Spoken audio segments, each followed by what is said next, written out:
Hello.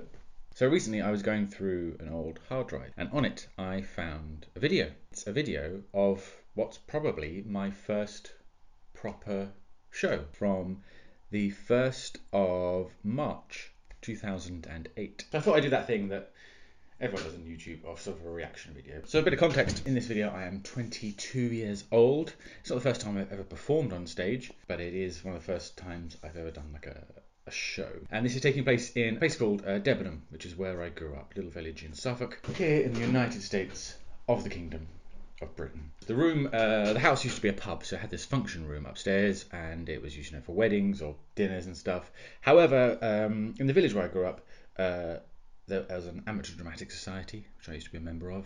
I could probably splice in photos of me in pantomimes here. No, I won't do that. So lots of people in the audience are people that I know, or people that are friends of friends of friends, but there is like 80 people in this audience. I was expecting maybe 10 people to turn up, but then the room was full, we had to find more chairs. So that was terrifying. Without further ado, let's play now.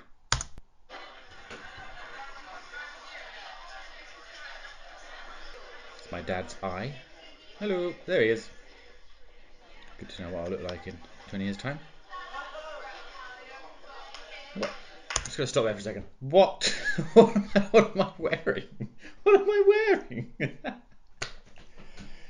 So I missed that jacket. It's like a brown velvet jacket, big wide collar, very 70s looking.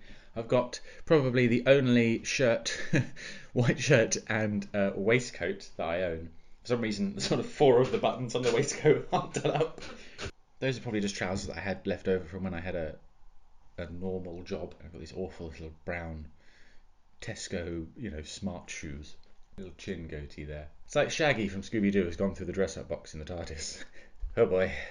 Anyway, I'm not sure if I'll cope watching this. And continue.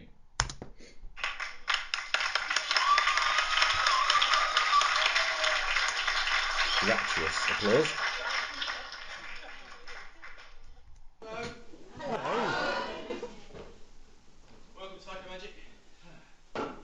Yeah, psychomagic. That's what I used to call it. Psychomagic, so psychology, so psycho from psychology, that means mind, and magic put together. Psychomagic. I didn't come up with that word. It was actually a phrase invented by a guy called Chan Canasta from the late 40s, early 50s. He was a television star, kind of the Darren Brown of his time. He was a mentalist. He was a mind-reading performer. He didn't claim any kind of supernatural or psychic powers, which you probably think of as a modern thing. You watching this probably think that Darren Brown, when he appeared on the scene, in the early 2000s, sort of was the first performer to do the psychic stuff, but not claim that it is some sort of psychic gift. Chan Canasta, who came up with the phrase psychomagic, also did it in the 50s. It was a mixture of psychology, it was a mixture of magic, it was all this sort of stuff. So he literally called it psychology magic. Portmanteau them, psycho magic. How is everyone?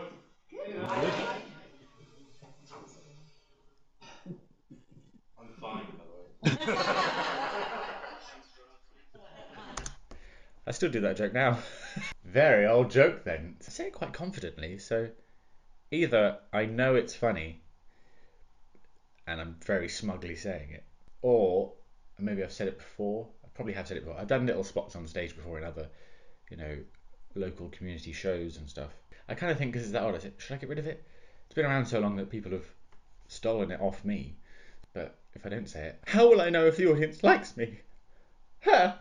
I did this awful little link of, it's not all about you guys. Well, actually it is, because tonight's show is all about you. I feel sick. You loser, 22-year-old me. What I'm doing here is my sort of mannerisms and the way I'm sort of talking like this. I'm basically doing an impression of Eddie Izzard. I'm a huge Eddie Izzard fan. I'm one of those Eddie Izzard fans. If you're a fan of Eddie Izzard, will know what this is. A video like Glorious on VHS or Dressed to Kill, and I just watched them every night. And sort of picked up that sort of weird surrealist moths thing from him. So I think that's coming from that. Check out that stereo in the background. That is not indicative, surely, of 2008 CD portable music players. There's like a trestle table in the background. There's a tube there. What's going on? A card trick. Brilliant. We all love card tricks. Hey ladies, do you want to watch me? What do you think? Is it good?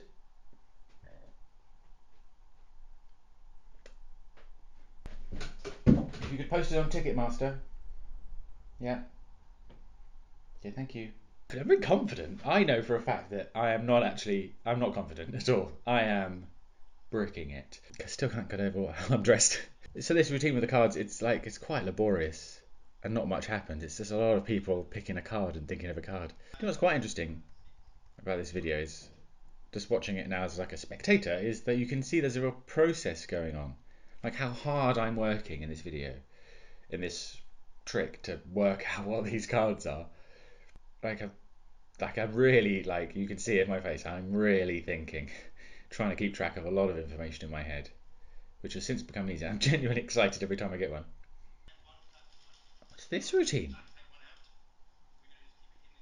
Oh, it's the little sweetie routine.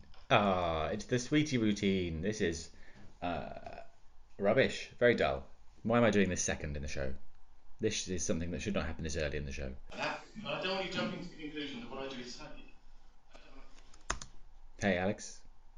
No one's jumping to the conclusion that you're psychic here. I'm pretty sure they just think you're working it out. Right? Apparently I've come up with a mind game that will explain better what it is that I do. Can't wait to see it. I can suddenly see in my demeanour, a bit worried about this one. I think I was a bit more confident with the other two before, but now I'm worried. I've got some envelopes. It's a classic staple. Got some envelopes. One of them's got a prize in. 3 people have got to pick the envelopes. I'm left with one. And Mr. Clever, Mr. Mindread, Clever Alex, Smart Alex is left with the one with the money in. But there's a little twist in which I've predicted who would choose which envelope. Throwing out coloured balls to pick people at random. I distinctly remember throwing one out and just going boom off someone's head. For some reason I'm keeping them in an enormous tube. I don't know why. But I did this recently. I took my show to Perth in Australia last year, 2017, and took 2 shows, and one was called Brainwashed, and I revisited this routine and put that in there, but better. What I'm noticing from this video is that what I've learned over the decade, or one of the things I've learned over the decade, is just to relax a bit. Hey, you don't have to be so eager to impress, and to keep it a bit more simple. Trouble is, with all of these things that I'm doing, there's a long sort of, let's make everything as fair and as possible. You're gonna make a decision, you're gonna pick a thing, you're gonna think of a thing, but you have to know that it's really simple and fair, so we're gonna take 4 or 5 minutes to do that. And then there will be 1 minute of the ta-da bit. Oh, wasn't everyone, I just told everyone that was a substantial amount of money was involved. And it wasn't that I kept a cheque worth £1,000. It was the person holding the envelope would owe me money, but I'm the one holding it. Card, it's so woo. Everyone's very nonplussed about this whole experience. They're sort of pleasantly amused. I feel is how the audience responded to that, which is fair. It was pleasantly amusing. So again, this is interesting. This is kind of like something I do now, like staging wise. I think the content is generally the same. That's morphed and changed over time. I don't do this anymore just because I just don't. But this is just a way to reveal something. I very early on I realised that just reading minds would get very dull very quickly for an audience watching. One of the hardest things actually, as a performing mind reader, is thinking of ways to present the mind reading. You know, I could just stand on stage and just rattle off. First, front row, think of this. Especially if I'm just going. So I try to come up with interesting ways to, to reveal what someone's thinking. This was one of the earliest ones I came up with, and a lot of other performers quite like this. So this lady's thinking of something, and I've told her we're going to play a game. The game is you have to stay completely quiet, and you're just going to think of whatever your thought is, a word or whatever it is. And anytime I say something that's true, accurate about what you're thinking, you take 1 step towards me. Anytime I say something wrong, you take 1 step back. And so, you get a nice bit of tension because we're quiet and I'm the only one talking, and the first thing's true, so she walks forward, and the second thing's true, so she walks forward, and then I think the third thing's wrong, and then she goes back, and there's a nice tension in the room when that happens. And what's funny, I used to do this quite a bit, and I have had it so the person stood right here, and we're just face to face. Oh, jacket's coming off. This, by the way, is a theatrical trick. I didn't invent it, but I didn't read it anyway. I've just noticed it. If you ever watch Champions of Magic, if you come to one of the shows, link in the description.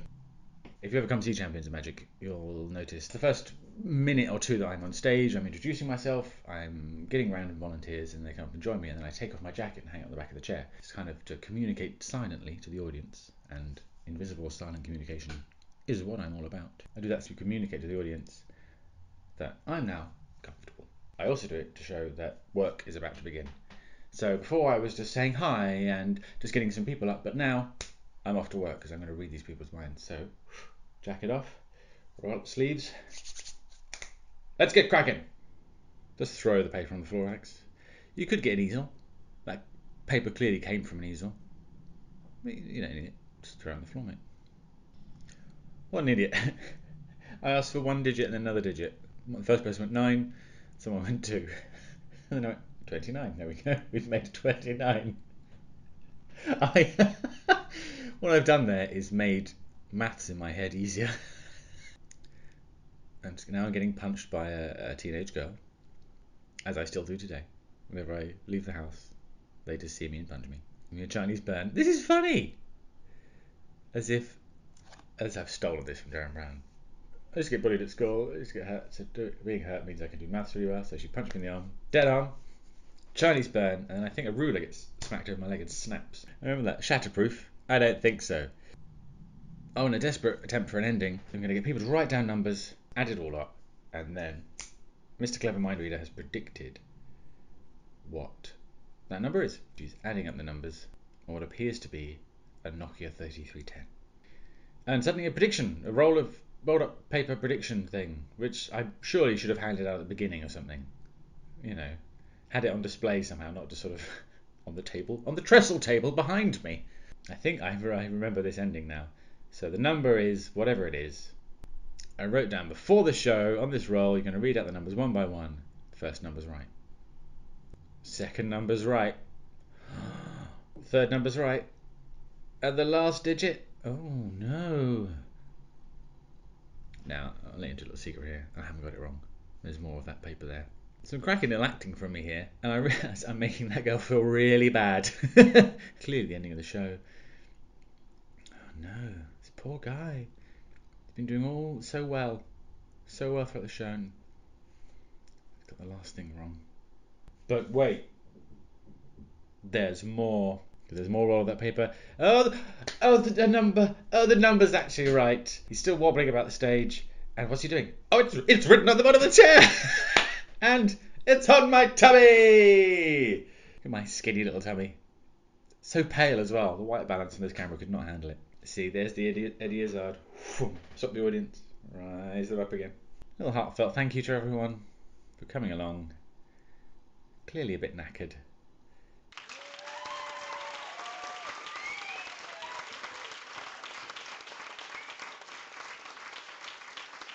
Press play on the CD. Pick up my jacket and leave. Don't look triumphant or anything, just sort of meander off. There we go, that's the end of that. That's nice. What have we learnt today? Well, 22-year-old me, dressed like a Time Lord, had fallen through a junk shop. He had a very skinny little pasty belly. He was surprisingly confident. It's funny, like I'm 22 in this video, I'm 32 now, it's 10 years ago. Maths.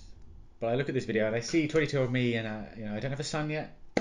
I don't have, a career performing, reading minds. This is just a small room in my parents' house in the village where I grew up. The audience is made up of people that I mostly know.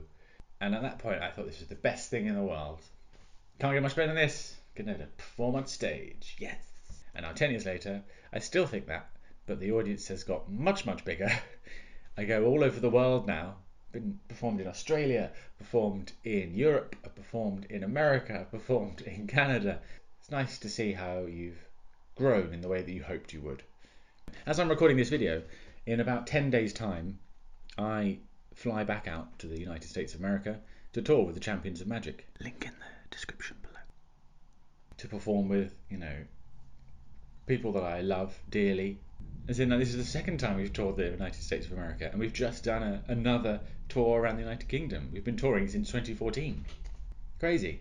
But it's nice to know that the dreams that this 22-year-old me have have come to fruition. So I guess if we've learnt anything today, kids, it's that you should live your destiny dreams.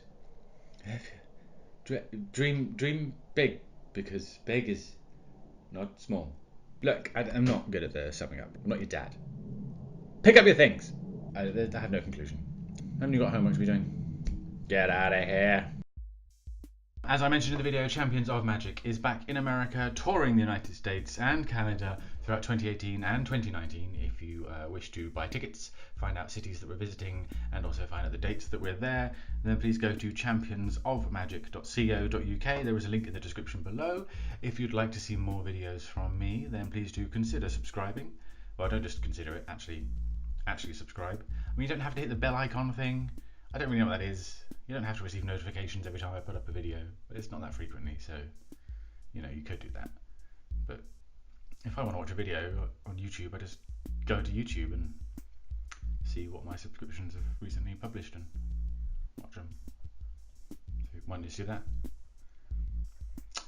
Anyway, thanks, bye!